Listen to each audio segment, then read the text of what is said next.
Bhubaneswar power house छकरे BJD विक्षोभ तेबे Tata power कार्यालय सामने चली विक्षोभ तेबे टाटा पावर अतिरिक्त सुरक्षा जमा नोटिस प्रत्याहार एवं स्मार्ट मीटर बोझ हटाइबा दाबी रे धारणा रे बीजेडी कर्मचारी टाटा पावर अतिरिक्त जमा राशि आदाय को नहीं असंतोष बढ़िबार लागिछि। टाटा पावर एही मनमानी प्रतिवाद रे राजरास्ता को ओह्लाइछि बीजेडी।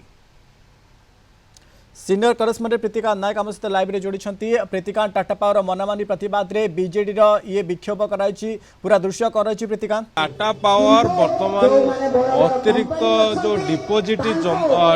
करने कहूची ताकू नेकी लोकों भितर असंतोष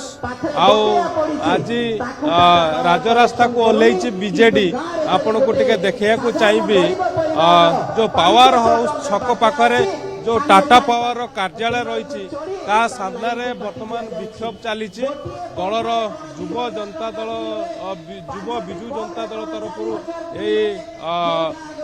प्रतिवाद चली किंतु जदि आपण देखिबे सबुठु बड़ कथा होउची आपण कहि रखिया को चाहिए लोकों भितर